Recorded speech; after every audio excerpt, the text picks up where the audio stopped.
Buenos días. ¿Cómo están?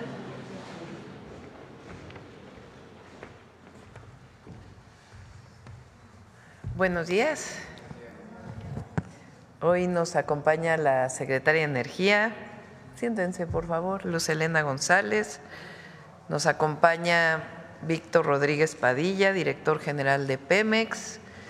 Y nos acompaña Emilia Calleja, directora general de Comisión Federal de Electricidad, y también Miguel Elorza, que es el coordinador de Infodemia, y Ernestina Godoy, porque el día de hoy estamos enviando al Congreso, vamos a firmar un conjunto de leyes muy importantes que son lo que se llaman las leyes secundarias de la reforma constitucional en materia energética. Recuerden que entre las reformas constitucionales que fueron aprobadas por el Congreso de la Unión y los congresos estatales, que ya fueron publicadas, se encuentra el regreso de Pemex y CFE a las manos del pueblo de México. Se establece a través de varios párrafos, uno de ellos que dice que las empresas públicas, CFE y Pemex, dejan de ser empresas productivas del Estado y se convierten en empresas públicas del Estado. Parece algo menor, o parece que ya no van a ser productivas, no, van a ser más productivas todavía, van a ser más eficientes, más transparentes, van a tener la austeridad republicana como eje de su operación, pero la diferencia es que como empresas productivas del Estado se regían como empresas privadas y se ponían en el mismo nivel que una empresa privada, como si fuera lo mismo en el mercado competir entre una empresa pública y una empresa privada. Al llamarles empresas públicas, recuperan su sentido público, público quiere decir que es del pueblo de México, y además quedó establecido en el 28 constitucional que ya no deben ser consideradas monopolios. Esto es muy importante porque se consideraba, por ejemplo, a CFE que podía ser monopolio si tenía más en la generación del mercado eléctrico, como si se pudiera comparar una empresa pública con una empresa privada. Eso ya es parte de la reforma constitucional, pero ahora cambian las leyes secundarias. Es una reversión de la reforma del 2013 de Peña Nieto, cuyo objetivo era privatizar. De hecho, es una reversión incluso de reformas a las leyes secundarias de 1992. Se recupera el sentido público de CFE y de Pemex como garantes de la provisión de energía para el pueblo de México y como garantes de la soberanía nacional. Se mantiene una parte de producción privada, pero se fortalecen las empresas públicas. Es algo muy importante, trascendente, histórico, estas leyes. Entonces nos las va a explicar la secretaria de Energía y después pasamos a sus preguntas, si les parece. Adelante.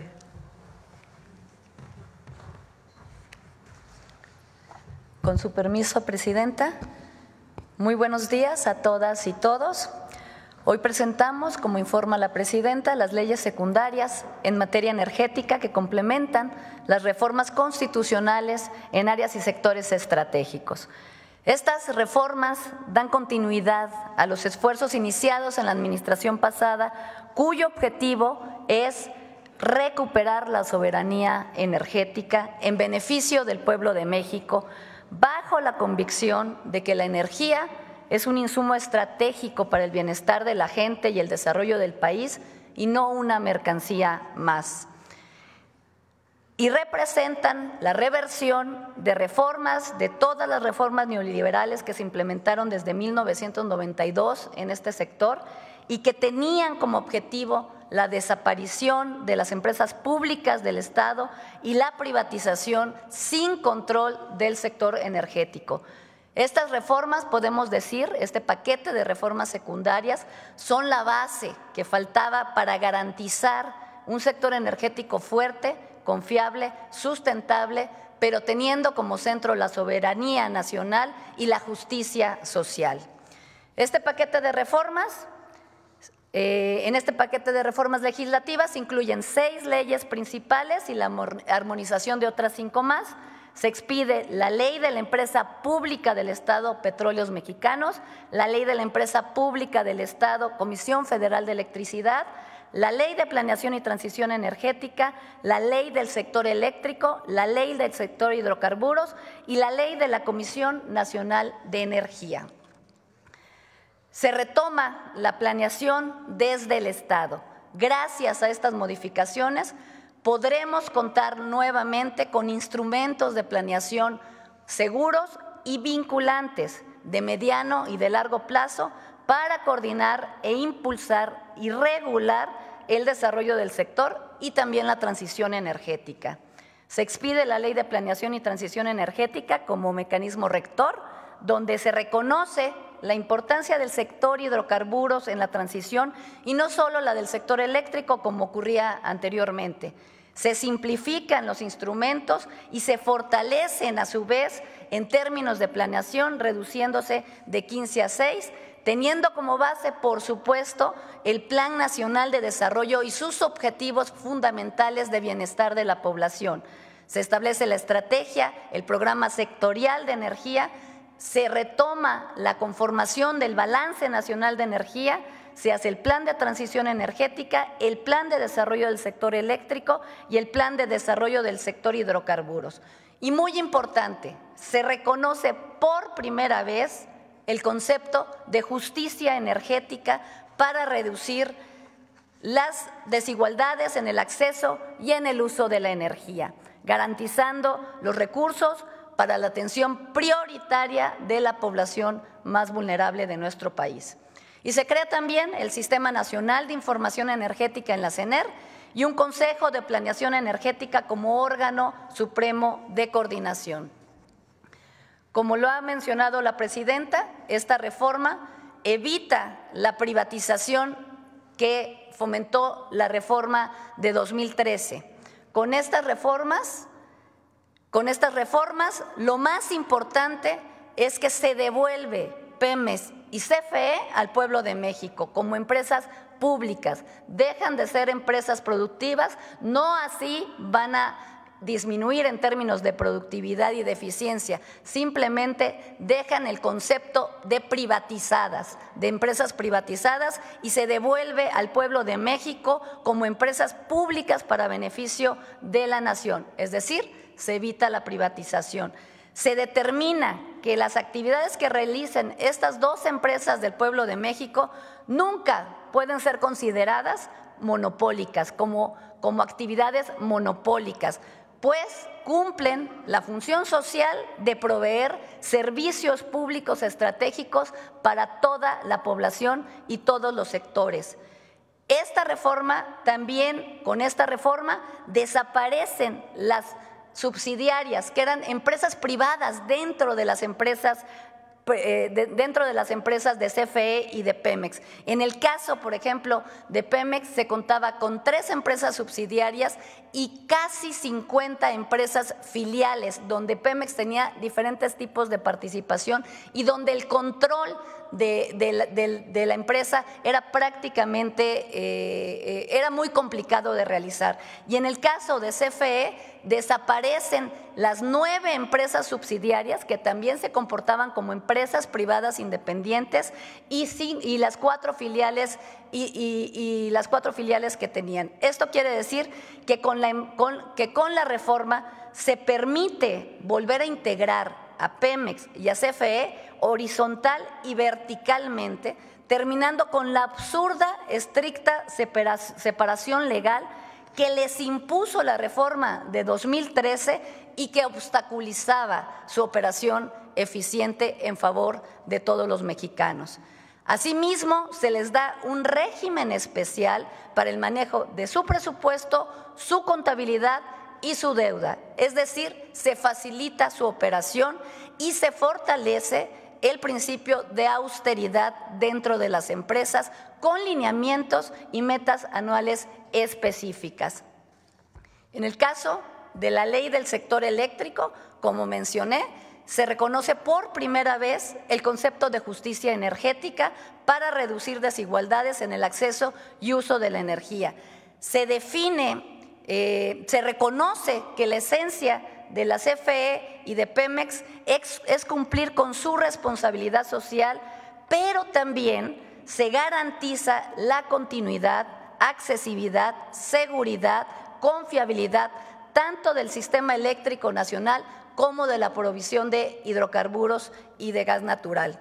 Se define, en el caso de la ley del sector eléctrico, se define el concepto de prevalencia con el cual simplemente garantizamos que la propiedad y la generación de energía tenga prevalencia en términos del sector público. La prevalencia será para la CFE, la cual se garantiza desde la planeación, manteniendo al menos el 54% del promedio anual de la generación eléctrica. Y se establece el objetivo de brindar electricidad desde una perspectiva de derechos. evitando el lucro, por lo que se mantiene el compromiso de no incrementar las tarifas por encima de la inflación. Y también se definen las áreas de participación de la iniciativa privada y se reconoce su participación ordenada y transparente. En cuanto a la participación privada, se prevén 6 esquemas, 3 para consumo propio y 3 para generación de energía. Para consumo propio se determina la generación distribuida residencial y comercial, incrementando su capacidad, como lo hemos mencionado aquí, de 0.5 a 0.7 megawatts sin requerir permiso. El autoconsumo aislado, que permite instalar una capacidad ahora de entre 0.7 y 20 megawatts con un permiso expedito y sencillo, y un trámite sencillo. Y en cuanto a las 3 figuras para la generación eléctrica, se podrá realizar contratos de producción de largo plazo con entrega de energía a la CFE, con la posibilidad de que al final los activos de estas plantas pasen a la comisión. Se permitirá también la generación a través de inversión mixta, siempre manteniendo el 54% de participación de la CFE, compartiendo, eso sí, riesgos y beneficios. Y finalmente se mantiene la figura de generador eléctrico para venta y productos en el mercado eléctrico mayorista. Es importante resaltar aquí que se mantendrá el mercado eléctrico, pero siempre garantizando la confiabilidad y la seguridad del sistema por parte del Estado mexicano. En cuanto al sector hidrocarburos, los principales cambios están enfocados también en fortalecer a Pemex, otorgándole preferencia en la determinación de las áreas de exploración y extracción, así como la posibilidad de decidir si se asocia con privados en contratos mixtos. También se incorpora el derecho petrolero para el bienestar como nuevo régimen fiscal simplificado para Pemex, con lo que se disminuye su carga fiscal y se eleva su rentabilidad. Se rescata la industria petroquímica nacional, que también fue abandonada con la privatización, y se rescata la producción de fertilizantes gratuitos en beneficio del pueblo y los agricultores más vulnerables de nuestro país. Y se mejora también la trazabilidad de los hidrocarburos, haciendo obligatorio la entrega de información desde la entrada de los combustibles hasta su distribución en gasolineras. Dentro de los esquemas de inversión para exploración y extracción, es importante resaltar que se suma a la figura tradicional de asignación a Pemex una figura que permite la asignación a Pemex para realizar contratos de desarrollo mixto, con la cual Pemex podrá complementar sus capacidades y financiamiento. Finalmente, con la extinción de la Comisión Reguladora de Energía, la CRE, y la Comisión Nacional de Hidrocarburos, la CNH, se distribuye de mejor manera las facultades, fortaleciendo la función de planeación, regulación, supervisión y conducción de la política energética en la CENER, y se crea la Comisión Nacional de Energía como un órgano desconcentrado de la CENER con independencia técnica y operativa para cumplir funciones de ente regulador en materia energética, la cual tendrá como atribuciones el otorgamiento de permisos de generación y comercialización de energía eléctrica, el establecimiento de tarifas para todos los servicios asociados, así como la vigilancia del mercado eléctrico mayorista y en lo que respecta a hidrocarburos, todos los permisos de la cadena productiva de gas natural, petrolíferos, petroquímicos, así como el establecimiento de tarifas y seguimiento de precios. Estas reformas a la legislación secundaria que estamos presentando representan un paso decisivo en la consolidación de la soberanía del país.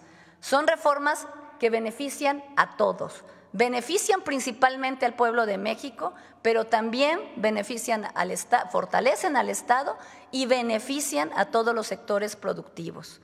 Y gracias a ella se recupera la planeación del sector y se hace vinculante para impulsar la transición energética, Lo más importante, se recuperan las empresas públicas del Estado y su papel fundamental para el crecimiento y el desarrollo nacional. Se garantiza el abasto y confiabilidad del sistema eléctrico nacional. Se garantiza la producción de petróleo para avanzar en la autosuficiencia en la producción de combustibles. Se rescata la industria petroquímica y la de fertilizantes y la producción de fertilizantes gratuitos. Se fortalecen las facultades de planeación y regulación en la CENER y se crea la Comisión Nacional para facilitar la operación del sector y se establecen reglas claras y nuevos mecanismos para la participación de la iniciativa privada. Por último, quiero comentar que la presidenta asimismo nos ha instruido iniciar un proceso de consulta que ya iniciamos en semanas anteriores y la integración de grupos de revisión técnica en todos los aspectos que implican estos cambios en las leyes secundarias. Muchísimas gracias. Es cuanto, presidenta.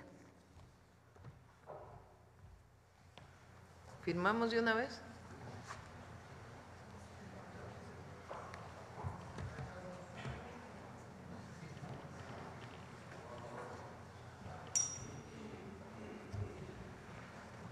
¿Solo es uno? ¿Solo pasaron uno?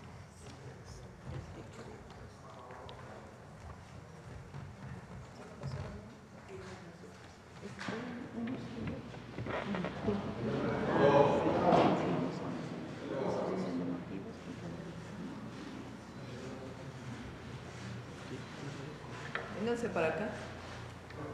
Vente también. La hipodemia también es importante aquí.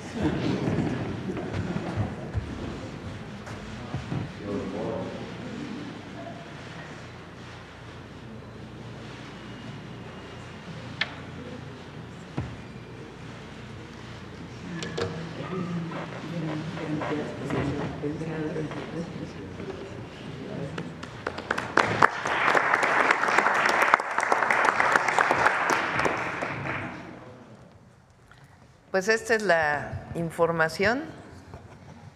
Saben que durante muchos años de mi vida me dediqué a no solo al estudio, sino a la defensa de la soberanía energética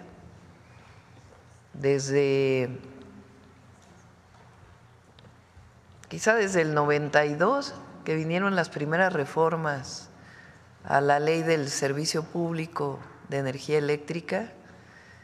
Después, en el año 99, cuando Zedillo quiso privatizar la electricidad, escribimos diversos artículos entonces con Víctor Rodríguez Padilla y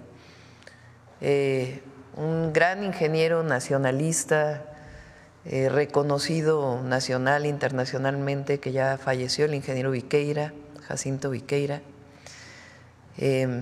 Después, en el periodo de 2000 a 2006, aunque era secretaria de Medio Ambiente con el presidente, entonces jefe de gobierno en la ciudad, que también desde la ciudad defendimos el sector eléctrico.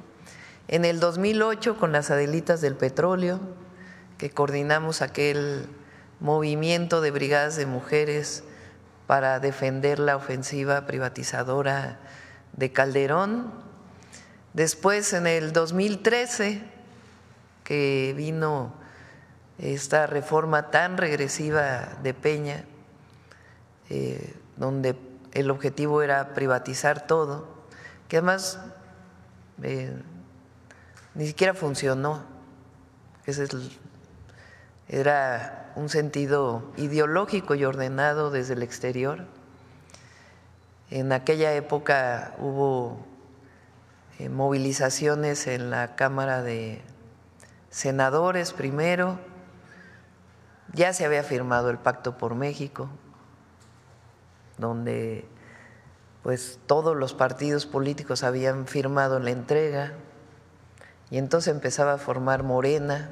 Todavía era una asociación civil. Fue la época en que al presidente López Obrador le dio el infarto, justo en aquel momento, toquemos madera. y se organizó este movimiento afuera del Senado. Cuando se aprueba en el Senado fuimos a la Cámara de Diputados, ahí recuerdo con el hoy diputado Carlos Castillo que caminando un grupo de porros que habían sido contratados nos apedrearon.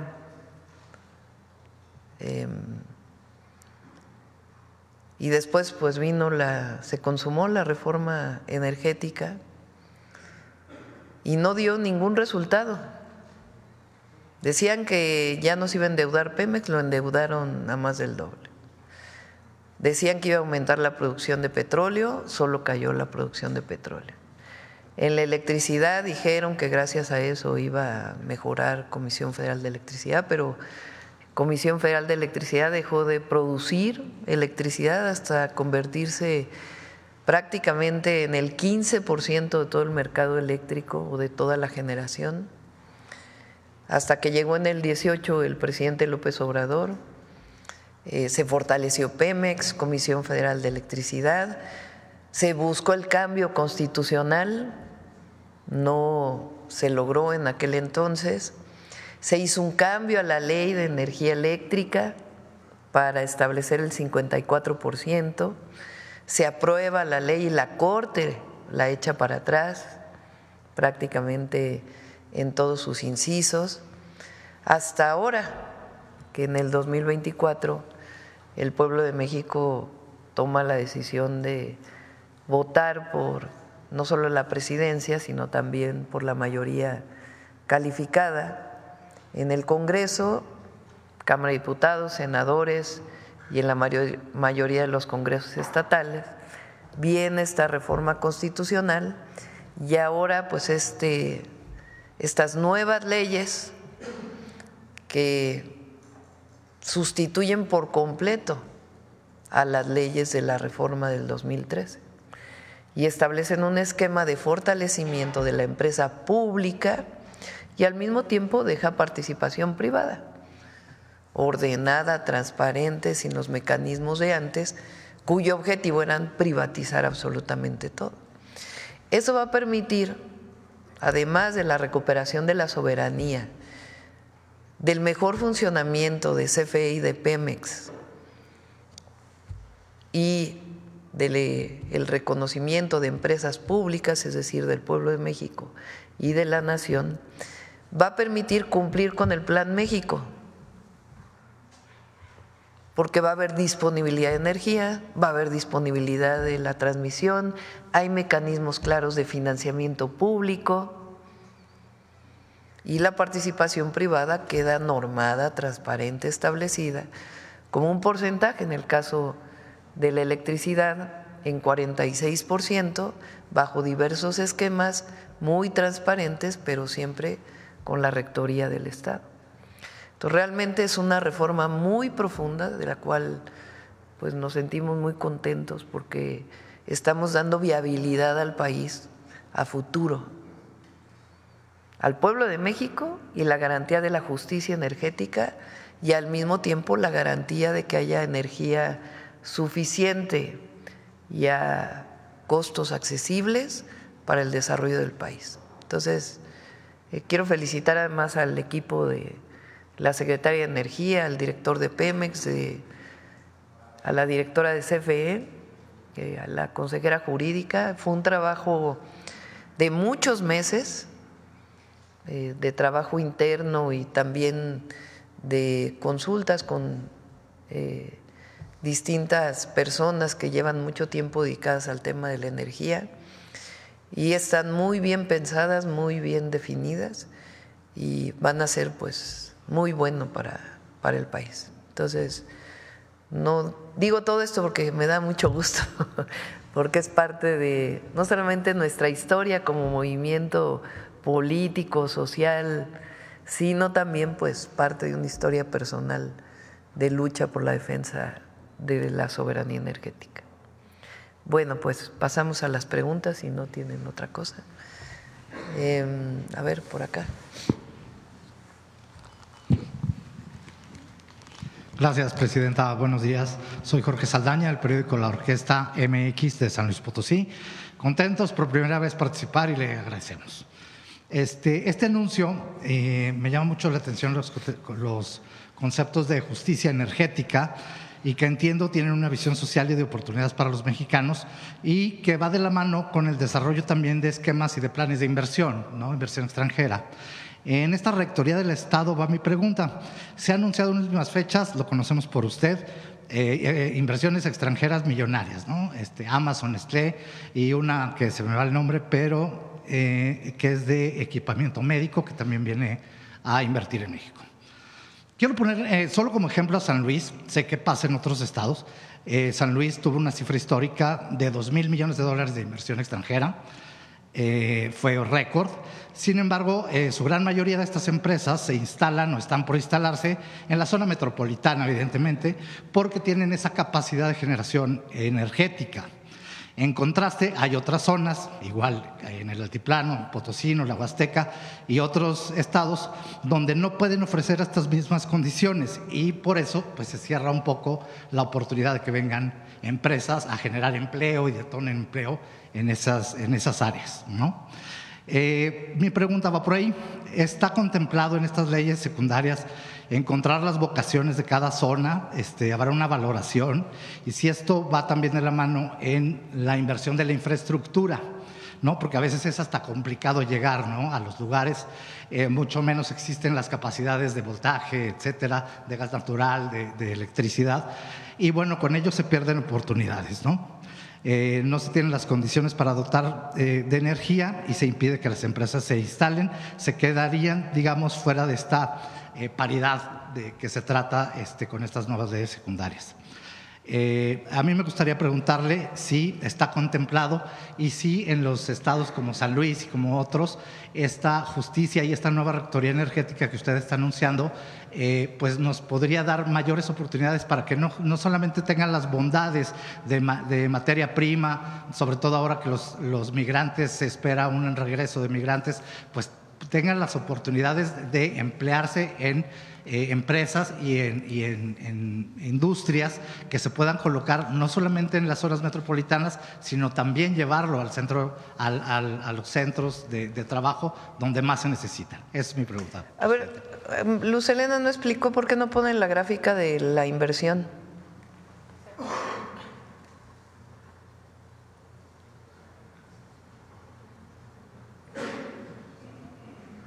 La siguiente, vamos a seguir con el tema energético. La siguiente semana vamos a presentar el plan de inversiones de Comisión Federal de Electricidad y también el espacio de inversión para los privados. Ya, es decir, en la ley viene que tiene que haber un plan nacional de energía, pero ese plan ya está, ya se trabajó, ya lo tenemos listo. Para CFE, para Pemex, para la inversión privada y a dónde queremos llegar en el 2030 y posterior. Cuánta energía renovable va a tener la generación eléctrica del país, la producción de 1.8 millones de barriles diarios, que fue el límite que establecimos, y a partir de ahí la incorporación de fuentes renovables de energía. Ya está listo y ya pues presentarán el plan particularmente de electricidad y luego el plan de Pemex. Quiere decir que sí habrá esa oportunidad, ¿verdad? Pero mire, este es nada más CFE, ¿verdad? Este es solo CFE. Tenemos los mecanismos de inversión, de dónde van a venir los recursos, cuáles son los esquemas de inversión para poder lograr esto. Estamos hablando de 12,300 millones de dólares de inversión de Comisión Federal de Electricidad para instalar 13,000 megawatts, 7,500 millones de dólares en transmisión, que a veces hay la generación, o sea, las plantas de generación eléctrica generan electricidad, pero esos electrones pues tienen que viajar para poder suministrar de energía a todo el país. ¿Qué se requiere? Pues esas torres grandes que vemos son las de alta tensión, Se requieren subestaciones y transformadores para bajarlos a media y a baja tensión. Y entonces la inversión en transmisión, es decir, para que esa generación pueda llegar a todo el país, es de 7.500 millones de dólares. Y la distribución, que ya son las líneas de distribución que vemos en las ciudades, estamos hablando de 3.600 millones de dólares, que tiene muy claro y en esquemas diversos de inversión, que no es deuda, que es importante, porque eso no implica endeudamiento del país, de 23.400 millones de dólares. Además de la inversión privada que se está planteando, es así, ¿verdad? Entonces, contestando a tu pregunta, va a haber electricidad suficiente y la transmisión de esa electricidad para el desarrollo del país, como a través del Plan México, que define polos de desarrollo para el bienestar, porque no es nada más inversión por inversión, es inversión para generar empleo bien pagado en los lugares en donde hay recursos naturales. Si hay una inversión que representa mayor consumo de agua, pues no se va a hacer en el norte del país ni en el centro, se va a hacer en los lugares en donde en el país hay agua. Por ejemplo, Nestlé, que vino ayer, tiene una inversión muy grande en Veracruz, que lo hizo en el sexenio pasado de cerca de 340 millones de dólares. La que viene ahora, que es en Veracruz, en Jalisco, en Querétaro y en Chiapas, es de 1.000 millones de dólares. Entonces está garantizada la electricidad, y en el gas estamos ya también en la parte de planeación para mejorar la producción de gas de Pemex también y dejar de quemar en la atmósfera. Gracias, presidenta. Otra pregunta, nada más si me lo permite. Sé que hablará ampliamente sobre este tema y yo quisiera que fuera tan amable de adelantarnos un poquito. Hablo de el proyecto de tren de pasajeros México-Laredo, que ya está anunciado. Bueno, pues sabemos que va a cruzar gran parte del territorio de San Luis Potosí. Y bueno, quiero preguntarle si este proyecto va a compartir vías e infraestructura con la empresa de Kansas City, es decir, habrá carga y pasajeros al mismo tiempo. Y algo muy importante, este tren de pasajeros va a tener un nombre, han pensado como en bautizarlo. Digo, el Tren Maya, por ejemplo, no se llama a lo mejor le Mérida. Podemos llamar Tren del Golfo de México. Tren del Golfo de México sería muy bueno. Y si se va a compartir infraestructura, presidenta. No, son líneas dedicadas, nuevas, vías dedicadas nuevas. Lo que sí es el derecho de vía en varios lugares, aunque se va a adquirir derecho de vía en algunos sitios, en otros el derecho de vía federal es lo suficientemente amplio y ahí pues tenemos que hablar con las concesionarias nada más para ponernos de acuerdo que no haya afectación al tren de carga. Kansas City inaugura el 6 de febrero, ya no es Kansas City, ahora es Canadian Pacific, inaugura el 6 de febrero, su puente en Nuevo Laredo. Ellos hicieron un puente que cruza Nuevo Laredo con ferrocarril. Eso va a permitir poder trasladar carga desde el centro del país, incluso desde el Golfo, claro, hasta Canadá, en tren, sí, sin necesidad de cambio de vías, sino que ya está ese puente. Entonces, es algo muy bueno, la verdad. Pero el tren de pasajeros tiene vías dedicadas, en algunos casos son 2 vías, en otros casos es una vía, se está haciendo el estudio de demanda para ello. Y como platicamos, vamos a terminar lo más pronto el México-Querétaro, el México-Pachuca, que ese ya no es parte del Nuevo Laredo, y se licita este año, a ver si Jesús Esteban me pasa exactamente la licitación del que va a Guadalajara, que es ya parte del que va a Nogales, y se licita desde Coahuila hasta Nuevo Laredo. Esa parte, los otros 2 lo harían los ingenieros militares y estas otras 2 partes se licitaría para que pueda haber participación de constructores privados, aunque es un un tren del Estado mexicano. Del Estado. Iniciaría ya en este y el próximo año, ¿verdad? Este año, en abril. En abril inicia las construcciones del México-Querétaro. Vamos a tardar 2 años, ese es el objetivo. O sea, en 2 años, en el 27, vamos a poder ya viajar México-Querétaro y México-Pachuca. Y los otros se licitan poquito después de abril. O sea, la licitación sale, pero la asignación es más o menos a mediados de año para que ya pueda iniciar sobre junio, julio la construcción de los otros 2 tramos. Última pregunta, rapidísimo, Presidenta. Y eso además sin contar que sigue el tren Maya. El tren Maya, claro. Todavía tienen que llegar trenes de pasajeros para su máximo potencial, como explicó aquí el general Águila el otro día. Inicia la construcción del tren de carga del Maya, que incluye su vía Puerto Progreso, y el interoceánico, que va una parte a Dos Bocas y la otra hasta Guatemala. Entonces, ahí va a regresar de manera muy importante la construcción, porque tuvo una disminución en su participación en el PIB, pues porque se terminaron prácticamente todas las obras estratégicas del presidente, Tren Maya, refinería, etcétera, pero a mediados de este año, junto con la vivienda, de nuevo va a renacer la construcción en el país. Correcto. Ya rapidísimo, última pregunta, Presidenta. En San Luis Potosí, en octubre, el 1 de octubre, Villa de Pozos se convirtió en municipio, creo, quizás pueda estar equivocado, es el más joven de todo el país. Y bueno, los planes de población, los planes de desarrollo en San Luis Potosí coinciden en que es una área muy importante, sobre todo para el desarrollo de vivienda. El 1 de octubre ya se instaló el Consejo Municipal y fue el primer día también que usted toma protesta. Yo le quiero preguntar si le alcanzó a Villa de Pozos, que le decimos municipio bebé, entrar dentro de este gran proyecto de construcción de vivienda social a través del Infonavit.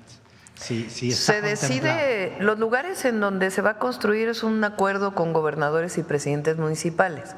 Lo que buscamos primero pues es que haya terrenos donde vas a construir la vivienda.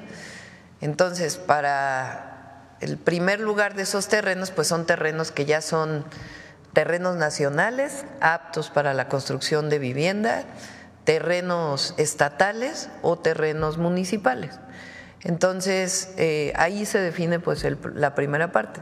Si este municipio que mencionas tiene tierra municipal o estatal o nacional, puede entrar al programa de vivienda para que pues por lo pronto empiece a construirse, y si es necesario ya adquirir suelo también se va a adquirir, pero por lo pronto en lugares que ya son propiedad del Estado mexicano, nacionales, estatales o municipales, para que pueda pues muy rápidamente iniciar, y también los permisos que se requieren desde el municipio hasta a nivel nacional. Gracias.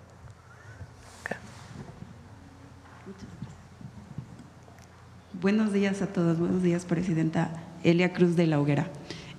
Presidenta, ayer la vocera de la Casa Blanca confirmó que Estados Unidos sigue en pie o tiene en pie imponer aranceles del 25% a las mercancías mexicanas a partir ya de este sábado 1 de febrero.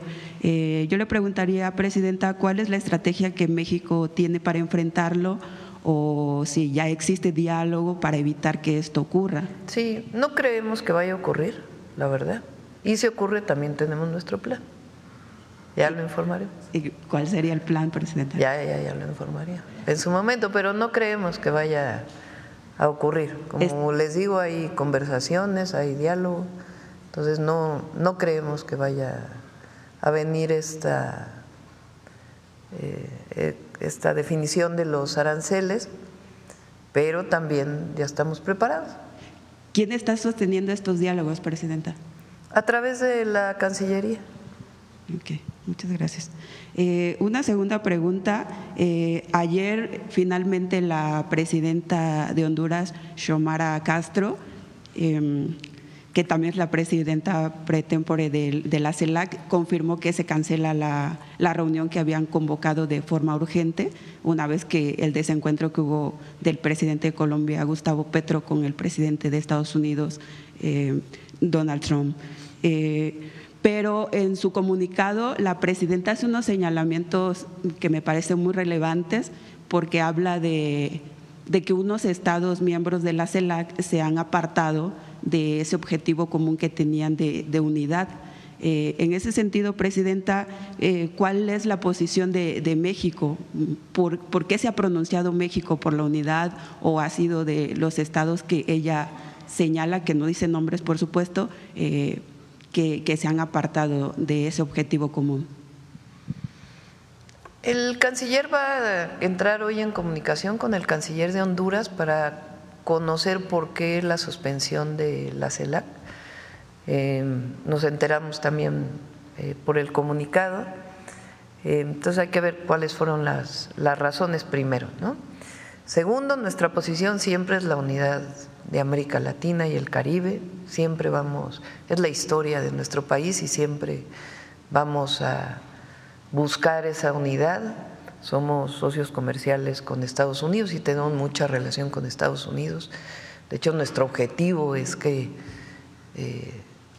no cedemos ante esa idea de que el continente todo pueda constituirse como una potencia económica con respecto a las soberanías de cada uno de los países, pero pues nuestro vínculo con América Latina existe, y lo vamos a continuar teniendo, y además es deseo del pueblo de México y de su gobierno que así sea.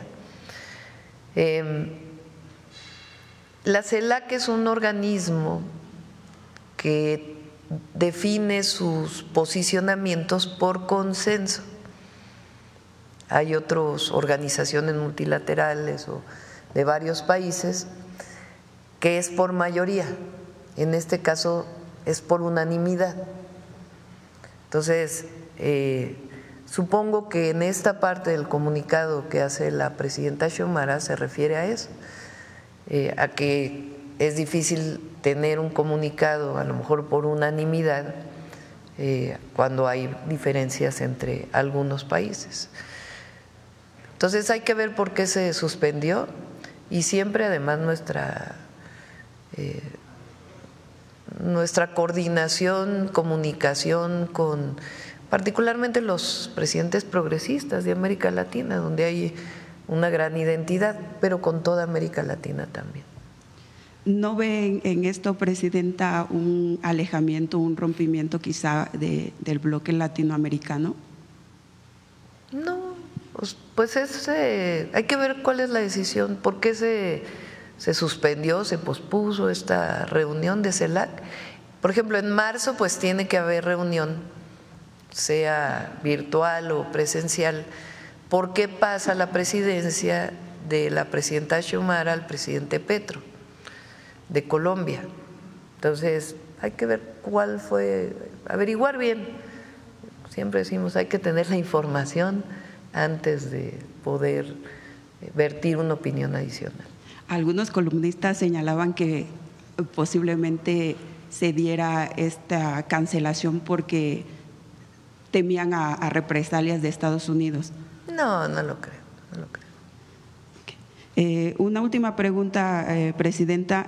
Usted nos había adelantado desde el 19 de diciembre que cuando se dio la visita de justamente del presidente Petro aquí a Palacio Nacional, que iban a presentar una candidatura conjunta para la Secretaría General de la OEA.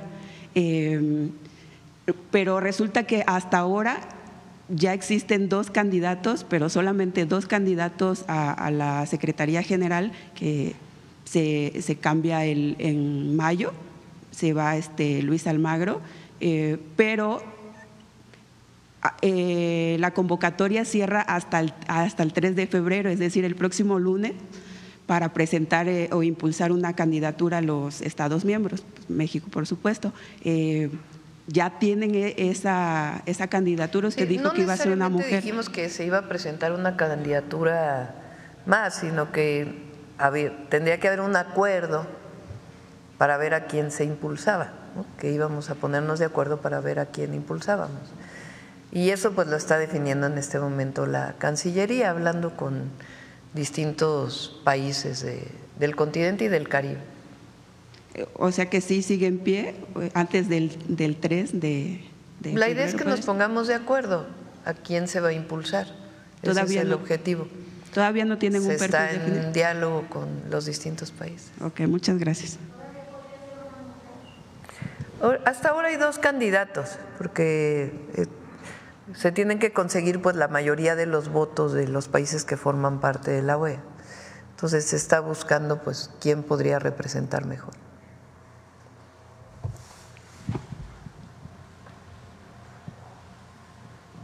Buenos días, Presidenta. César Huerta, de la revista Polemón.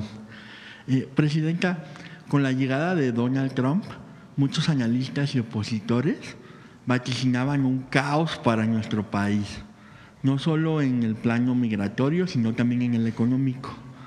Auguraban una depreciación del peso y una caída del mercado mexicano, pero eso no ha pasado. El peso, al contrario, pues ha estado apreciándose y la economía y los mercados están estables. ¿Qué piensa de esta estabilidad y fortaleza mostrados por nuestra economía?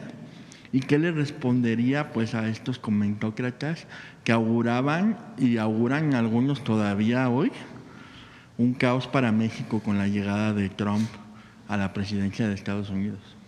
No, los que están en contra del movimiento que representamos, que cada vez son menos, por cierto, cada vez se hacen más, ¿cómo se dice? Más minorías, se hacen una minoría más pequeña,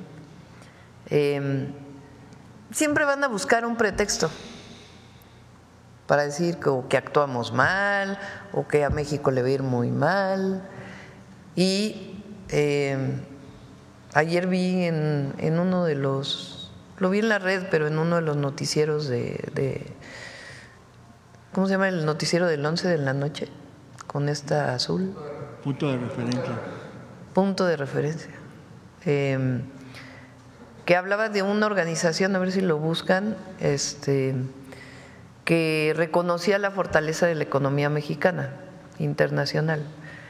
Y es verdad, la economía de México está muy fuerte, las reservas del Banco de México están en récord histórico, la inflación ya la vimos, el empleo está bien, entonces hay mucha fortaleza. Y ayer además me dio mucho gusto, la verdad, muchísimo gusto. A ver si los invitamos a la mañanera o hacemos un evento. Esta vocación, unión de muchísimos empresarios, empresarias mexicanas que dijeron, y esto es para nuestros paisanos y paisanas, 50,000 empleos listos para nuestros hermanos migrantes si vienen a México, sea por una deportación o por razones voluntarias, porque así lo deciden. Aquí siempre van a ser bien recibidos, son héroes y heroínas, son orgullo de México, las y los migrantes. Y digamos, vocación, decisión de los empresarios mexicanos, la verdad a mí me dio mucho gusto que dijeran, a ver, aquí estamos a recibir a nuestros compatriotas, si no tienen empleo, aquí está, aquí ponemos empleos diversos, y es algo bueno, porque habrá cosas en las que no estemos de acuerdo y debatiremos,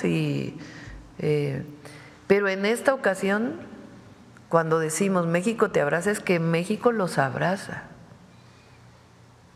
los quiere. Ayer también estaba viendo en la red, ahí está llena la red de empresarios estadounidenses, de ciudadanos estadounidenses, reconociendo el trabajo de nuestros compatriotas, reconociendo a México, y también de nuestros paisanos y paisanas, que son extraordinarios.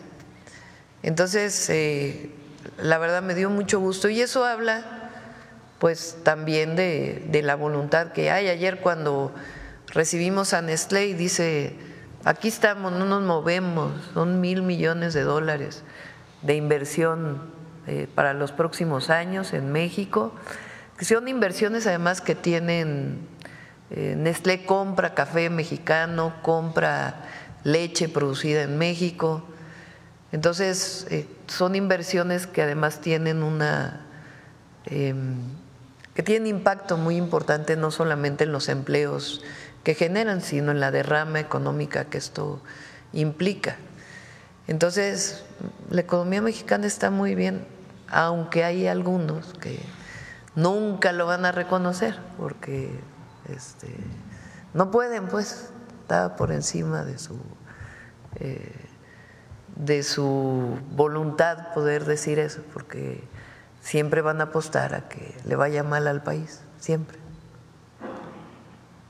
Y Presidenta, en relación también pues a este tema, con la llegada de Donald Trump también ha habido pues una tendencia de los medios tradicionales, principalmente corporativos, pues de exagerar y descontextualizar todo. Parecería que esos medios, en lugar de informar y contrastar las acciones de Trump en relación con otros expresidentes estadounidenses, como nos mostró usted, por ejemplo, en las deportaciones, pues en lugar de eso buscan crear un clima de incertidumbre y generar miedo y un continuo estrés en la población mexicana. Justo también de eso viven y de esa polémica, ¿no? de mentir, de falsear. Usted pues ha apostado en cambio a actuar con la cabeza fría. ¿Y qué mensaje le daría a todos los mexicanos que al estar en contacto con estos medios alarmistas, principalmente en la televisión, pues se sienten estresados y tienen incertidumbre sobre lo que sucederá en nuestro país en el futuro? A nuestros compatriotas que están allá, los paisanos y paisanas, que sepan que estamos con ellos, que ahí están los consulados y la red de abogados que abrimos, que si vienen a México aquí serán siempre bien recibidos. Por supuesto, no estamos de acuerdo con llamarle a un migrante delincuente, tampoco estamos de acuerdo con redadas que se hacen. Y nosotros en la defensa de nuestros compatriotas en cualquier lugar donde se encuentren, y en particular en este momento en Estados Unidos. Fíjense, ayer se abrió una polémica sobre Google. A ver si pones lo que dice Google ayer, porque ya decían que ya se había cambiado el nombre de Golfo de México, ¿no? Entonces Google, y yo también dije, a ver si lo ponen, está en inglés y en español. Hemos recibido algunas preguntas sobre los nombres en Google Maps. Tenemos una práctica de larga data de aplicar cambios de nombre cuando se han actualizado en fuentes gubernamentales oficiales. Para las características geográficas de los Estados Unidos, este es el momento en que se actualiza el sistema de información de nombres geográficos. Creo que está mal traducido. Esto ocurrirá en el momento, ahí hay una mala traducción. Esto ocurrirá en el momento en que GNIS, que es una institución del gobierno de Estados Unidos, cambie el nombre. Entonces no ha ocurrido.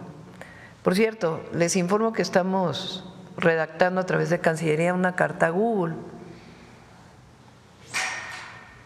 porque ya lo vamos a explicar aquí mañana, cómo se componen los mares, qué es plataforma continental, qué es zona económica, porque tienen diversos. De hecho, hoy el almirante nos estaba explicando en el gabinete de seguridad, es mar territorial, zona contigua, zona económica exclusiva y mar internacional. Entonces, si recuerdan, el decreto del presidente Trump tiene que ver con su plataforma continental, que es distinto a lo que es todo el Golfo. Entonces le estamos enviando una carta a Google, primero para decirle, bueno, supongo que Google Maps sabrá esta división internacional, porque no es una…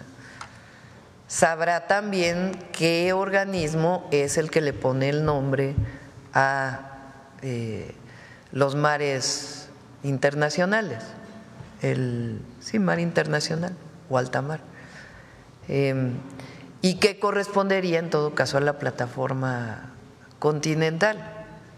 Entonces, el día de mañana aquí les mostramos la carta que vamos a enviar el día de hoy, porque es muy importante pues que se ponga todo, como decimos, en su justo contexto de acuerdo a las publicaciones.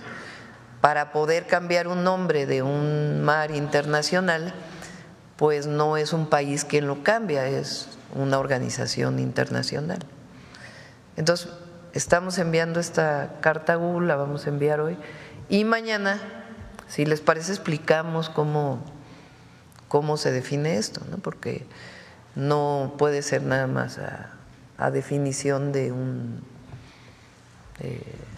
país, sino pues un país tiene sobre su territorio, no sobre la parte que es mar internacional. Y recientemente salió un artículo ahí de hecho ustedes lo preguntaron, en un medio inglés, ¿no? De Telegram, que decía que para ellos sigue siendo Golfo de México, ¿no? Entonces, es importante para que se aclare, porque Google decía, bueno, es que, por ejemplo, el río Bravo, nosotros le llamamos Río Bravo y ellos le llaman Río Grande.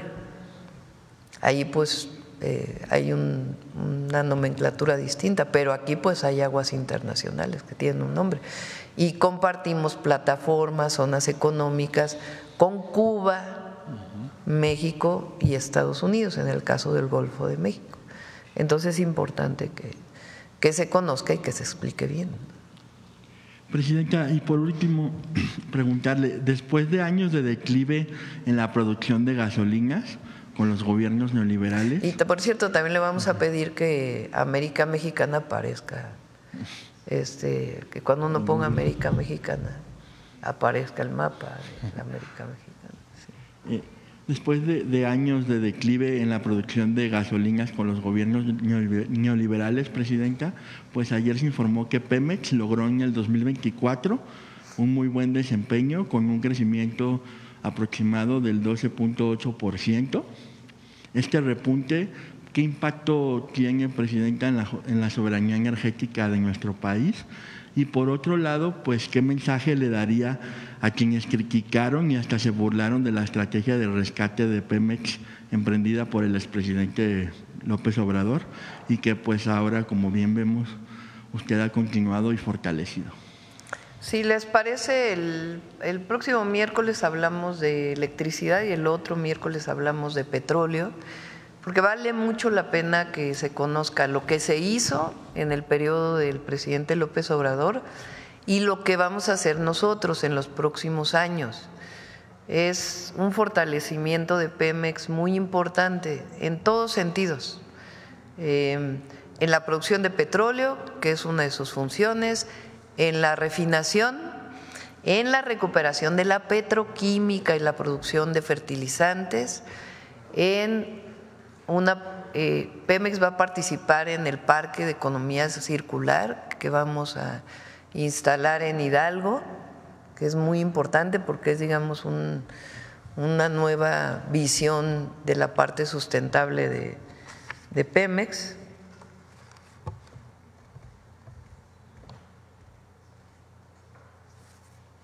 No sé qué me están pasando ahorita, les digo. De la parte… o sea, de las tres áreas de Pemex principales, que son producción, refinación o transformación, digamos, producción, transformación y distribución y logística. Entonces, Luz Helena, Víctor han estado haciendo con todo su equipo un gran trabajo para el fortalecimiento de las 3 áreas y además esta otra parte de la línea de sustentabilidad de Pemex que estamos abriendo, que tiene que ver con un documento que hizo en el 2024 Pemex, que tiene que ver con una parte de sustentabilidad, pero nuevas líneas de participación de Pemex como empresa energética del Estado. Entonces, si nos dan chance, en 15 días presentamos esto para Pemex.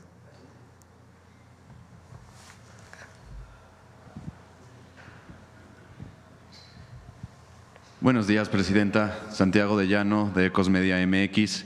Aprovecho para felicitarla, a su equipo, a la directora y director por este gran logro de devolverle al pueblo de México pues lo que es de ellos. Y pues estoy seguro que le agradecen como yo le agradezco. Presidenta, mi primera pregunta es, este año es clave para consolidar la estrategia de soberanía energética y digital en México. CFE enfrenta el reto de expandir su servicio de Internet para garantizar conectividad en comunidades marginadas, mientras que Pemex sigue fortaleciendo su producción y refinación para alcanzar la autosuficiencia energética. ¿Cuáles son los principales retos y objetivos que su gobierno ha definido para CFE en materia de Internet y para Pemex en el fortalecimiento de su producción y refinación durante este año? CFE tiene una parte de desarrollo de Internet y tiene otra parte que está vinculada con la empresa Altán, que viene desde el gobierno del presidente López Obrador. Entonces, va a avanzar. Además, el Internet también es reconocido hoy en la Constitución, es parte de las reformas que se presentaron. Entonces, también si quieren el próximo miércoles que hablemos de CFE, metemos esta parte de Internet para todos, que es muy importante. Y ahí va a participar también la Agencia de Transformación Digital en este proceso. CFE ayer me lo presentaron, el proyecto de justicia energética, que tiene que ver, pues obviamente, con que no haya aumento de tarifas en términos reales, tiene que ver con la electrificación. No sé si quieran platicar lo que Emilia en Durango, lo que están haciendo a partir de la visita. Electrificación y un programa especial para estufas de leña, que también hay todavía muchos millones de mexicanos y mexicanas que cocinan con leña y que representa un problema de enfermedad para las mujeres. Yo también hace ya un buen rato nos dedicamos a ello y ahora estamos recuperando ese programa como parte de la justicia energética, y otra parte tiene que ver con paneles fotovoltaicos en las zonas más de mayor temperatura, que representan tarifas muy altas, en el norte particularmente del país, por el uso de aires acondicionados. Entonces también tiene que ver con la promoción de paneles fotovoltaicos en viviendas. Entonces, todo eso lo presentamos también y no sé, Emilia, si quieres platicar un poco de lo que están haciendo en Durango.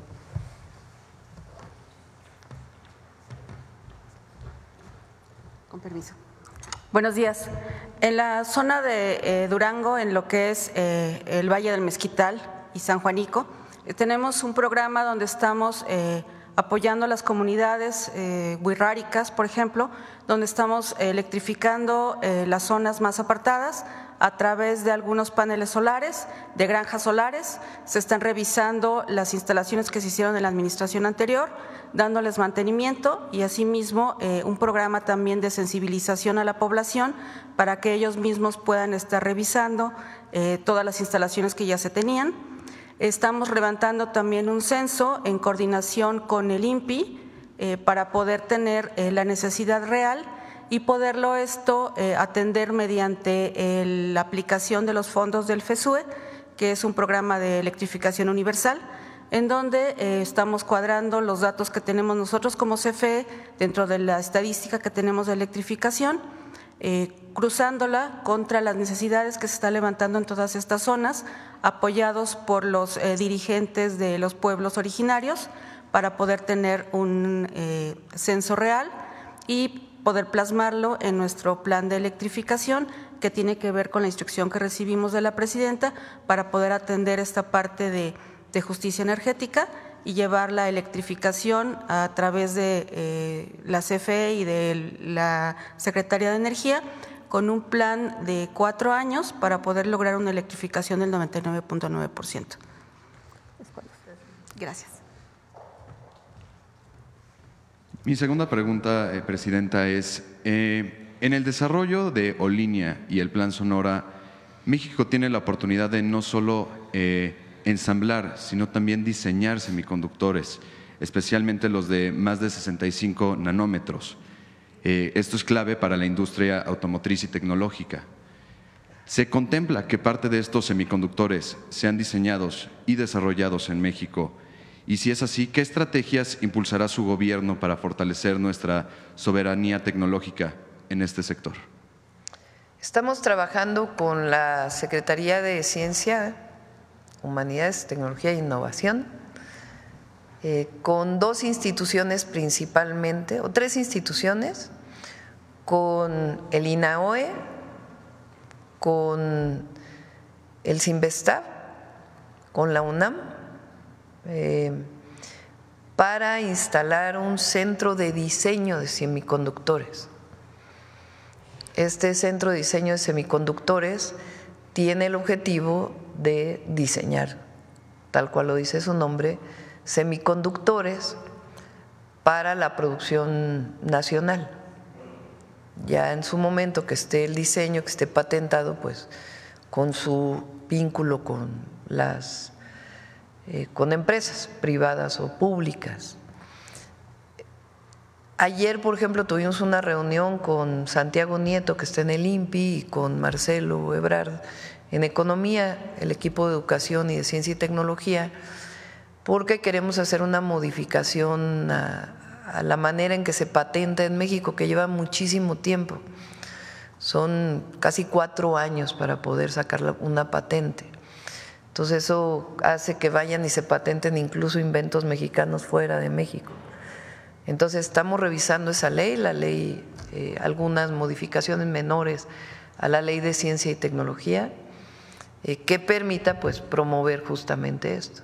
Entonces sí estamos trabajando en ello, es uno de los planes del Plan México. Y entonces, así como el vehículo eléctrico, también el diseño de semiconductores de cierto tamaño, que incluso está vinculado pues con otros desarrollos, incluido incluso la inteligencia artificial. Por último, Presidenta, hay una situación en Los Cabos que se está eliminando ilegalmente el camino costero de Cabo del Este, utilizando un oficio sin efectos legales del 2017 para justificar su privatización en la actualización del Plan de Desarrollo Urbano 2024. Esto pone en riesgo a comunidades y accesos a playas como Cabo Pulmo, violando el artículo 27 constitucional y la Ley General de Bienes Nacionales. Ante la resistencia ciudadana y denuncias de representantes como Petra Juárez, Lucía Trasviña y Manuel Cota, ¿qué haría su gobierno para frenar esta privatización encubierta y garantizar que las playas sigan siendo del pueblo? Como dicen, con el pueblo todo, sin el pueblo nada. Hay que hablar con Víctor Castro, el gobernador. Es un gran gobernador de mucho sentido social, patriótico, nacionalista, de desarrollo de su estado. Entonces hay que hablar con él a ver exactamente qué es lo que mencionas.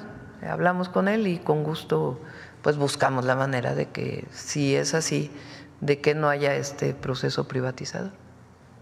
Sí. Y a ver, me dan aquí muchos papelitos, les voy a decir de qué se tratan. Dice, sobre punto de referencia, El economista que dijo esto es del Bank of America, que fue que dijo que la economía de México está muy sólida. Después de las licitaciones de los trenes, la licitación para trenes tramos Querétaro a Irapuato y Saltillo a Nuevo Laredo serán en junio. Un tramo va hacia Nuevo Laredo, obviamente, y otro es el tramo que va hacia Guadalajara. Ahora sí, acá.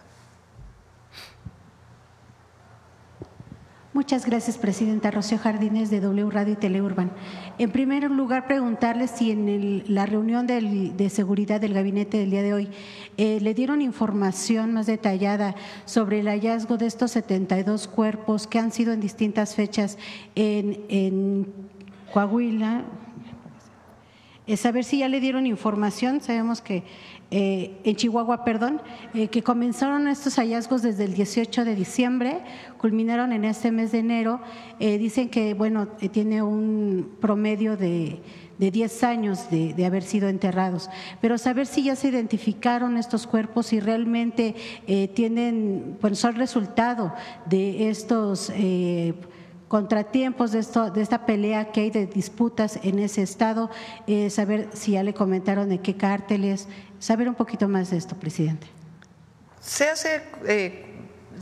Lo que ocurre es que hay contacto con el gobierno de Chihuahua y con la fiscalía en particular. Entonces se está haciendo pues este vínculo, este contacto para poder conocer exactamente qué es lo que se encontró, qué es lo que se halló y poder colaborar.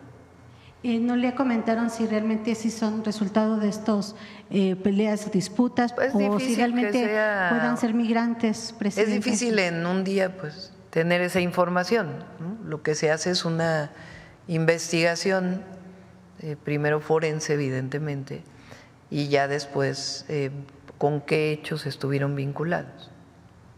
Gracias, presidente. En otro tema, preguntarle sobre… Pero se está en eso, se está participando hasta donde tengo entendido es la propia Fiscalía del Estado de Chihuahua quien lo tiene. Gracias, presidenta. También preguntarle, bueno, en este desarrollo de la elección en el Poder Judicial, había propuesto a la ministra Margarita Ríos Farjat que fuera la Suprema Corte quien asumiera el trabajo del comité de evaluación que renunciaron los integrantes, y pedía que fuera la Escuela Federal de Formación Judicial y el Consejo de la Judicatura los que implementaran los exámenes a los interesados. La Corte ya dijo que no, que ellos no tendrían este trabajo. Saber su opinión sobre esto, y que la ministra Loretta Ortiz pues estaba acusando incluso a los integrantes del comité de estar saboteando este proceso rumbo al 1 de junio. Ayer me enviaron una nota informativa porque enviaron finalmente creo que los nombres del Poder Judicial al Senado. No son los 3,000 famosos de los que se había hablado, son bastantes menos. Entonces hoy al rato me van a informar bien qué fue lo que envió la Corte. Hay personajes ahí muy polémicos que fueron enviados por la Corte, y por lo que entiendo pues ya casi enviaron ya los nombres de los que van a participar sin necesidad de la selección que pedía el tribunal. Entonces habría que ver y sí preguntarle a la Corte qué pasó desde los 3,000 que publicaron a los que enviaron, porque supuestamente se había suspendido el trabajo de esa comisión, ¿no? Incluso el senador Gerardo Fernández Noroña acusaba que hay personas allegadas, y que lo estaba impulsando la presidenta de la Corte, que son personas allegadas a García Luna. Sí. Entonces, por eso digo que primero hay que informarnos bien, como siempre, y después pues que la Corte explique, o la comisión, aunque ya renunciaron, cuando en realidad ya no tenían trabajo, pero que están obligados a la información pública de cómo fue que pasaron de 3,000 al número de nombres que enviaron. ¿No que ya no estaban trabajando? Entonces, ¿qué fue lo que pasó para que enviaran estos nombres, ¿no? Y bueno, ya lo que decida ahí el Senado. Pero bueno, vamos a ver el día de hoy toda la información y explicación a la Corte. Gracias, presidenta. Por último, preguntarle, ayer nos informaba la secretaria de Gobernación que los centros de atención para los documentados, bueno, nuestros connacionales que están en Estados Unidos, están vacíos. Saber si realmente sigue así, ¿cuál podría ser el motivo? Porque realmente, pues nos hablaba usted de los más de 4,000 connacionales que fueron repatriados. Bueno, también si nos puede detallar si son realmente mexicanos todos o si hay provenientes de otros países. Pero saber por qué no están parte de estos 4,000 en los centros de atención, si ha habido pues alguna necesidad que ellos han manifestado. Saber un poquito más al respecto. Gracias, presidenta. Si quieren al rato les pasamos el número de personas que han llegado a los, ahí lo tienes, los números de personas que han llegado a los centros de atención. Recuerden que también hay repatriación en vuelo charter comercial a la IFA. Este es un procedimiento que tiene tiempo, ahí hay también servidores públicos que atienden a quienes llegan. Entonces, una parte de las personas repatriadas de nuestros connacionales, porque la gran mayoría son mexicanos y mexicanas, llegaron en vuelo charter a la IFA y otros entran por la frontera. Entonces, les damos los números completos de lo que ha llegado hasta ahora, de las personas que han llegado hasta ahora. Tienen personas, pero tiene mucho más espacio para…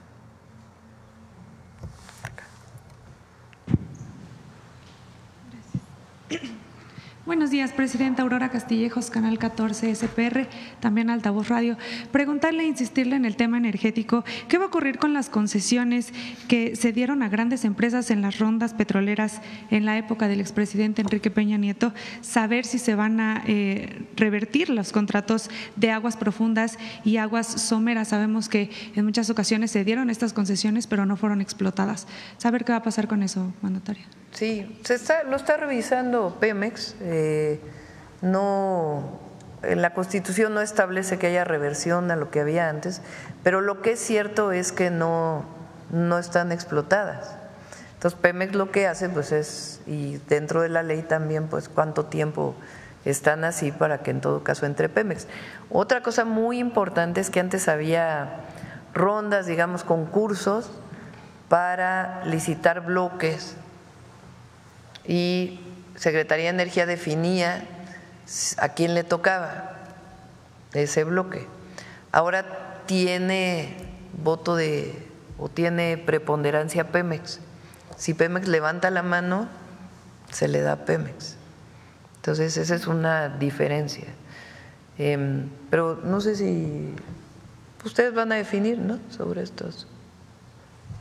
Bien, gracias. Además, preguntarle en el caso de CFE, ¿qué ocurrirá con el proceso acelerado de privatización también que se le dio a esta empresa?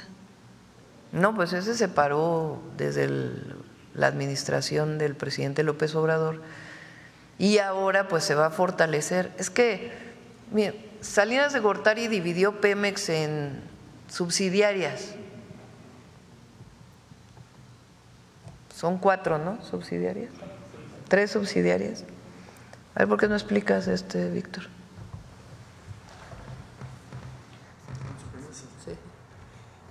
Sí, Petróleos Mexicanos fue dividido en 3 subsidiarias: de exploración, producción, transformación industrial y logística.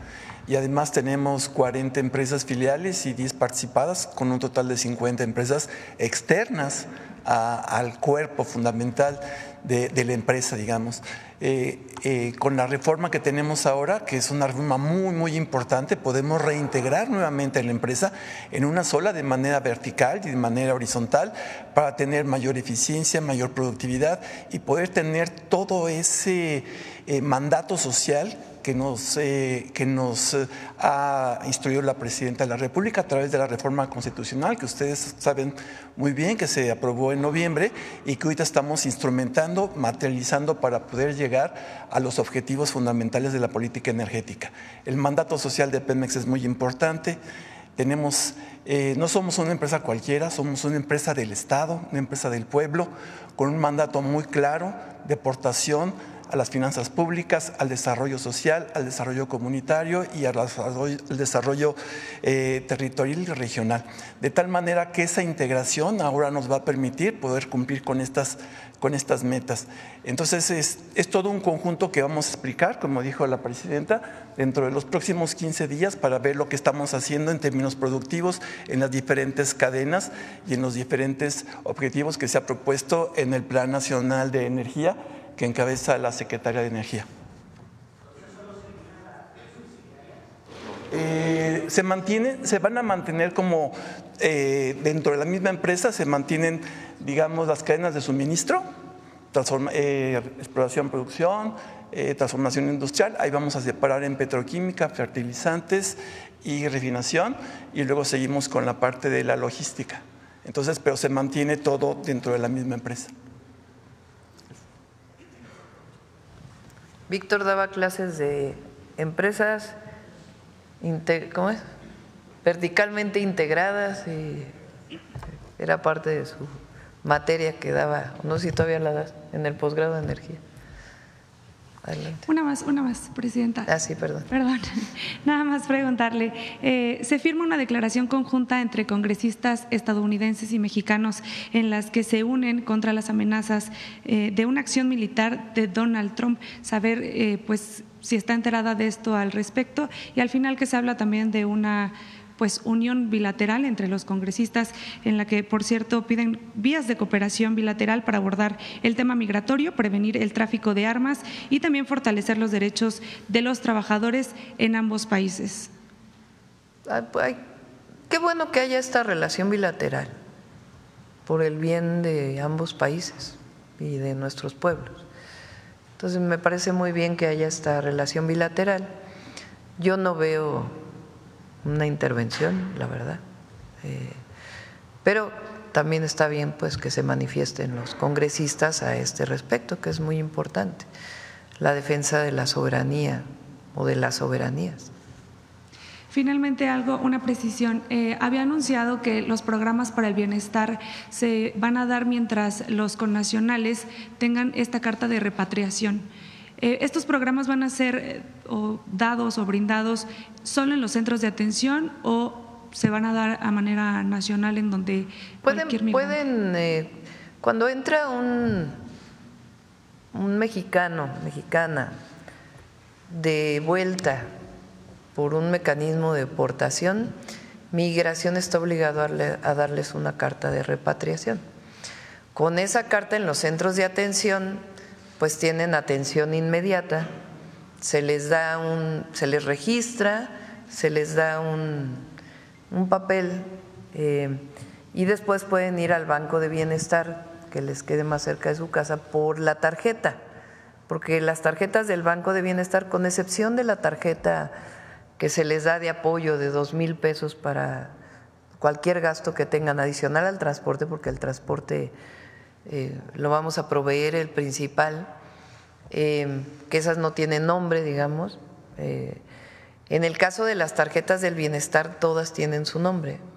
Entonces, pues no podríamos en el momento que llegan darles la tarjeta del banco con el nombre. Entonces les da un papel de que su trámite está hecho y ya se les dice, de acuerdo a su lugar a donde van a ir, a dónde pueden ir a recoger ya su tarjeta del bienestar. Pero lo pueden hacer en cualquier otro centro, con su carta de repatriación, en cualquier otro centro de inscripciones. Las inscripciones, por ejemplo, para adulto mayor, para los que están cumpliendo 65 años, se abren en febrero.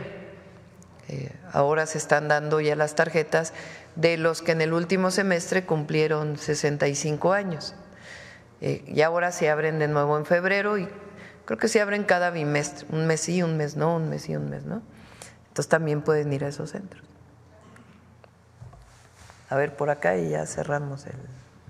Hola, Presidenta, buenos días. Manuel Galeazzi Ramírez, de Sin Línea y el Político de las Redes. Preguntarle al titular de Pemex, en medios ha salido que se produjeron en 2024 905.6 barriles diarios, miles de barriles diarios en 2024. Sin embargo, también mencionan que hubo se quedaron por debajo de la tasa esperada. Quisiera ver si nos puede aclarar estas dos cifras, que por un lado la cifra de producción de barriles diarios fue superior en contraste, por ejemplo, con 2016. Sin embargo, ver cuál es esta variante. Si quieren, en 15 días se explica todo. El objetivo es el 1.8 millones de barriles diarios, que fue lo que se alcanzó, y se explica cómo ha venido la producción desde antes y cómo está hasta ahora y cómo se va a mantener. Okay. Y por otro lado, en últimos días se han registrado solicitudes al INE de nuevas agrupaciones políticas que tratan de conformarse como un partido político, apelando a su experiencia en movimientos estudiantiles y movimientos sociales, como nos mencionaba hace un par de minutos. Quisiera saber su opinión. ¿Cuál sería como el área de oportunidad que tendrían estos partidos que, para empezar, son liderados por Acosta Naranjo o Sandra Cuevas, que ayer hizo unas declaraciones bastante polémicas? ¿Cuál sería su perspectiva al respecto? Otro día hablamos de eso, sí. Primero tienen que cumplir cuando Morena obtuvo su registro, bueno, primero tienes que obtener la posibilidad de participar en una elección. Para ello, pues tienes que cumplir una serie de reglas que pone el INE. Recuerdo que eran asambleas de 3,000 personas estatales y nuestro movimiento era fuerte y costó trabajo en algunos estados tener las 3,000 personas. Entonces primero tienen que cumplir con eso, ya que cumplan, pues después tienen la posibilidad de participar en una elección y tienen que obtener más del 3% de la votación. Otro día hablamos de eso, para que no. Y ya solo para preguntarle ¿qué opinión le merece? Bueno, ayer se ratificó la posición de Esteban Moctezuma como embajador de Estados Unidos de México, y él mencionaba que se declaraba soldado de México y por el tiempo que fuera necesario. ¿Hay un tiempo que usted tenga estimado para? Sí, todos los embajadores siempre están a revisión, ¿no? Una parte pues tiene que ver con la propia Secretaría de Relaciones Exteriores. Entonces ya vamos a establecer, por lo pronto se queda ahí Esteban, y ya vamos a ver si hay un cambio o no. Ya lo estaríamos informando. Presidenta, muy buenos días. Sandra Aguilar, de AE Grupo Informativo. Primero me voy a referir al tema energético. Esto que nos acaba de presentar dice sí, adiós al saqueo, adiós a las malas prácticas, adiós al endeudamiento, sí a la transparencia y sí a devolverle al pueblo pues lo que es de México. En ese sentido, una vez que va a iniciar en el próximo mes de febrero estos periodos ordinarios de los legisladores, que estas reformas o leyes secundarias se suman a las que ya se encuentran en estos momentos, en estos lugares. ¿Cuál es el mensaje que usted envía a los legisladores, Presidenta? No, pues son muy buenos. Los del movimiento son buenísimos. Han hecho un papel extraordinario. Ahora viene el 5 de febrero, vamos a ir a Querétaro y ahí pues vamos a hablar de lo que significan los cambios constitucionales que se han presentado. Todos son de altísima relevancia histórica y eso es gracias a las y los diputados, las y los senadores del Congreso y las y los diputados locales que votaron a favor de estas reformas. Entonces son muy buenos ellos, muy buenos, buenísimos el trabajo que están haciendo. Y me explicó ayer el lunes la secretaria de Gobernación que van a tener los partidos del movimiento que representamos, bueno, representamos a todas y a todos los mexicanos, pero venimos de un movimiento. De nuestro movimiento van a tener una sesión plenaria y ahí van a ir los secretarios y secretarias a exponer las reformas que se van a presentar, porque son muchas leyes. Ernestina tiene muchísimo trabajo. No solo, fíjense, de estas de energía, ¿cuántas son? 12 leyes que se modifican y algunas de ellas son nuevas. En seguridad vienen varias, recuérdame, por supuesto, todo lo que sustituye al INAI, por cierto, y vi una nota del INAI ahí, por ahí, muy interesante. Al INAI, a la CRE, a la CNH, a COFESE, todo eso viene en la presentación de las leyes que estamos haciendo. Bien, en otro tema, Presidenta, no solamente va a devolver pues estas instituciones, estos organismos al pueblo de México, también pues da respuesta a un reclamo que tuvieron los productores, inclusive desde que usted estuvo en campaña. Y me voy a referir al tema o al estado de Tamaulipas, que en efecto no había tenido oportunidad, hoy se lo comparto, en el tema de la tecnificación del distrito de riego 026. Esta gran inversión que se ha hecho a este estado de 4,000 o al menos de 4,100 millones de pesos, pues con ello se pretende que se llegue nuevamente a ser un referente en el tema agrícola para los estados del norte. Han participado instancias como la CONAGUA, la Secretaría de Recursos Hidráulicos de Tamaulipas, la Secretaría de Agricultura y Desarrollo Rural, y en ese sentido pues son buenas noticias para Tamaulipas. Esto conforme a ese Plan Nacional Hídrico que usted ha presentado y que bueno, usted recordará que yo le pregunté que era un tema pendiente que se tenía para Tamaulipas y hoy es una realidad. ¿Cuál es su opinión, Presidenta? Es el distrito de riego y algunas obras estratégicas, presas. Hay varios proyectos para Tamaulipas. El gobernador tiene la idea de poder llevar agua del Pánuco inclusive, pero se está evaluando ese proyecto, a ver si su viabilidad, su costo, etcétera. Pero lo importante pues es que Tamaulipas tenga agua para riego.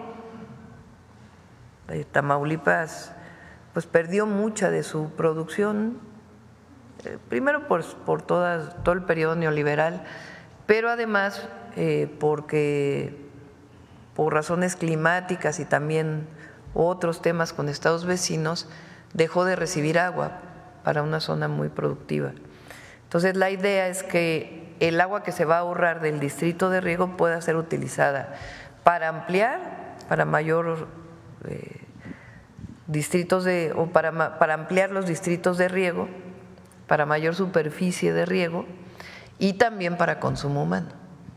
Sí, solamente el dato final, compartirle que era al menos no se veía una inversión de ese tipo desde hace algunos 70 años. Finalmente, Presidenta, permítame insistir en los temas de las fiscalías. Evidentemente, pues el poder sigue permeando en las diversas fiscalías de diversos estados. Aquí hemos sido pues testigo y hemos compartido, no solamente yo, más compañeros que siguen estas malas prácticas y quisiera decir que solo ocurre con las mujeres, pero lo cierto es que no. Nos comparten uno de los temas pues delicados. No se trata de decir nombres, no se trata de decir apellidos, pero sí quiero compartirle que bueno, pues se tiene pues puesta toda la confianza en la nueva fiscal de la Ciudad de México, en donde ella a través inclusive de sus redes sociales ha compartido que bueno, va a permanecer siempre. Tiene la vara muy alta del anterior fiscal. Bueno, ¿qué le podemos decir? No, es muy buena Berta, la verdad. Buenísima.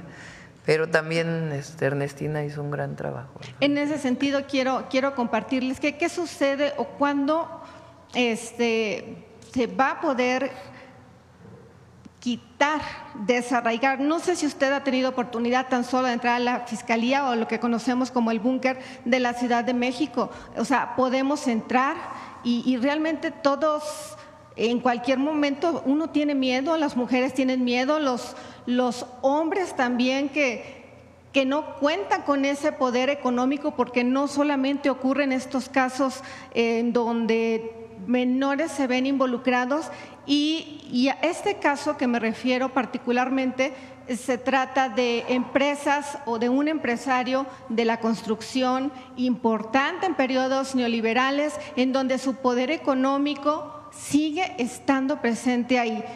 La hija de este empresario pues ha quitado y ha denunciado y ha dicho, entran con denuncias familiares, hoy tienen denuncias hasta penales, y lo único que nosotros queremos saber es hasta cuándo se va a ver pues la parcialidad tanto en hombres como para mujeres, y que el género no tome pues un punto extra para que estos casos pues simplemente se resuelvan. Vemos que los psicólogos que tienen ahí tienen más de 1000 expedientes, Presidenta. ¿Usted cree, si los expedientes caducan, tengo entendido, después de un año, si las citas te las dan en 3, 4 meses, si tienes dinero, pagas y te las adelantan? ¿Cuándo se va a acabar todo eso, Presidenta? Primero yo creo que hay que hablar de casos específicos, ¿no? Los tenemos, pero no queremos evidenciar porque no Por eso, es pero hay que hablar de casos específicos, intención. Porque realmente no sé si… ¿Por qué no platicas lo que hicieron en el piso 2 ahí, Ernestina, para atención a las mujeres en la Fiscalía? Cuéntales. Este espacio especial para delitos sexuales, de atención a mujeres.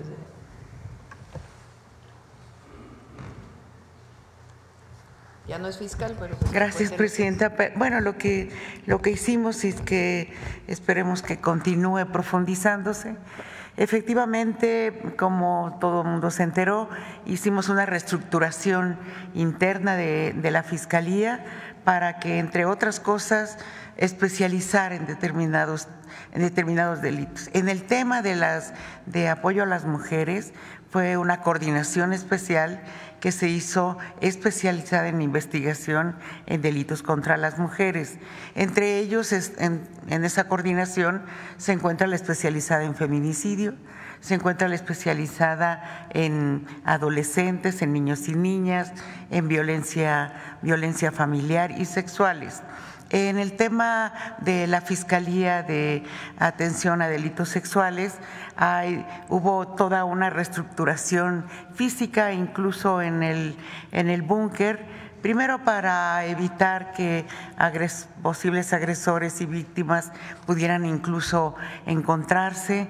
Hay salas dentro de, debo decir, muy dignas y dentro de la austeridad, pero muy dignas, en las que se atienden, por ejemplo, a los niños y las niñas con un instrumento que permite que los psicólogos puedan entrevistar a través de un personaje tipo cómic, ¿no? Puedan permitirle a los niños hablar, que de otra manera sería muy complicado. Entonces hay una serie de cosas que se hicieron de manera muy concreta en el que ha habido resultados en la Fiscalía en ese sentido. Es eso, Presidente. Solamente, Presidenta, decir que no…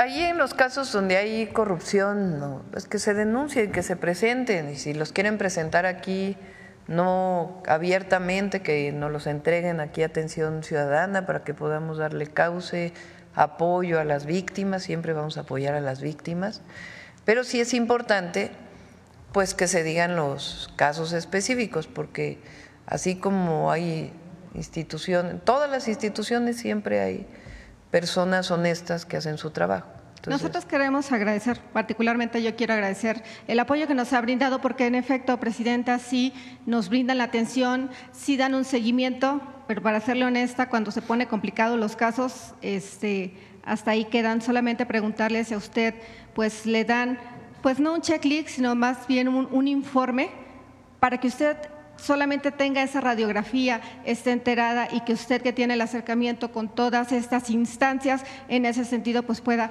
poner ese granito de arena, así como nosotros como medio hacemos lo propio. Eso sería todo y le agradezco. Gracias. Buen día. Ahora sí cerramos Infodemia.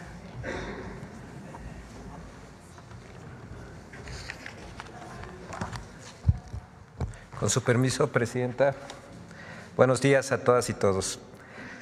Quienes en gobiernos anteriores no vieron y no combatieron la corrupción en el Infonavit que permitió la venta de una misma casa a varios derechohabientes o el pago a constructoras que no construyeron, hoy atacan con mentiras a la reforma que permitirá que el Infonavit construya vivienda digna y accesible, que condone deudas, que descuente intereses y combata la corrupción. ¿A quiénes les afecta una reforma de ley que garantizará el derecho a la vivienda de las y los trabajadores? Por otro lado, en un esfuerzo por generar una sensación de crisis migratoria que no existe, medios de comunicación, comentaristas y usuarios de redes sociales también han difundido mentiras sobre migración. Veamos el video del detector de mentiras de esta semana.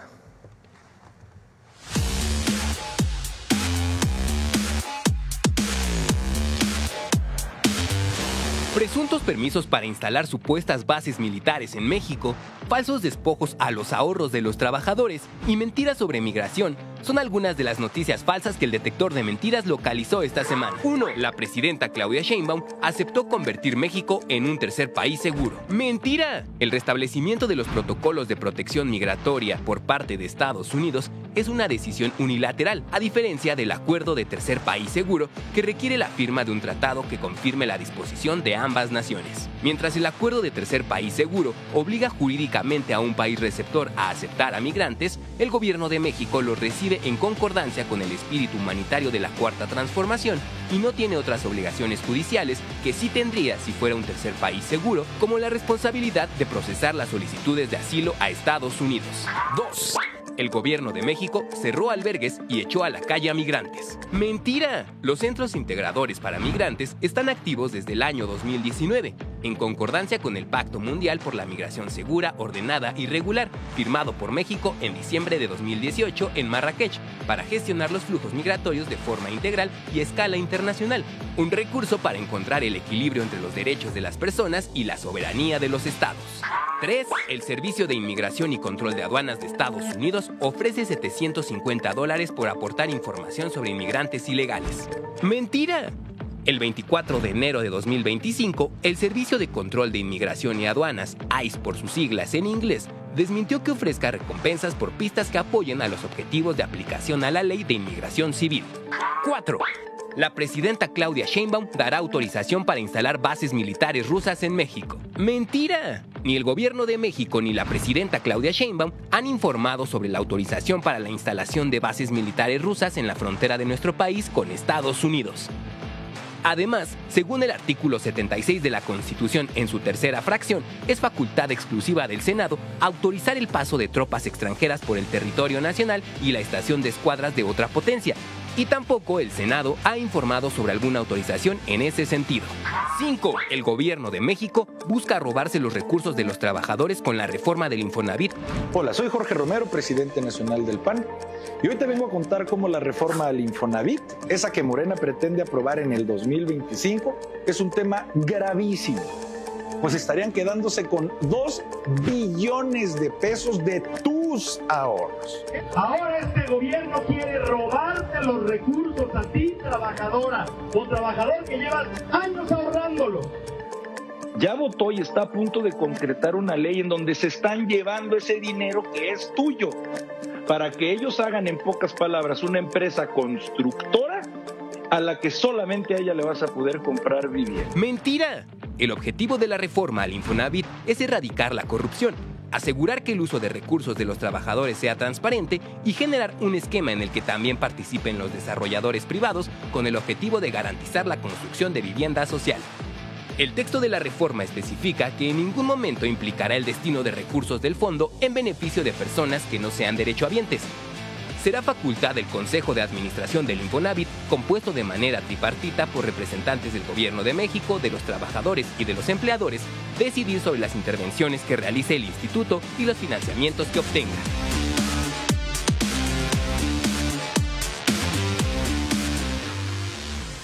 Muchas gracias. Hasta la próxima semana, Presidenta. Gracias. Gracias. ¿Perdón? Sí, estamos viendo si la hacemos aquí o en Querétaro. Ya les informamos. Gracias. ¿Perdón? ¿Quién se reúne hoy? Vamos a tener una reunión muy importante porque se instala con todo el gobierno la Comisión para los Planes de Justicia de los Pueblos Indígenas. Es una reunión muy importante. Como a las 11 creo, ¿verdad? En la tarde, hoy en la tarde. Gracias a todos.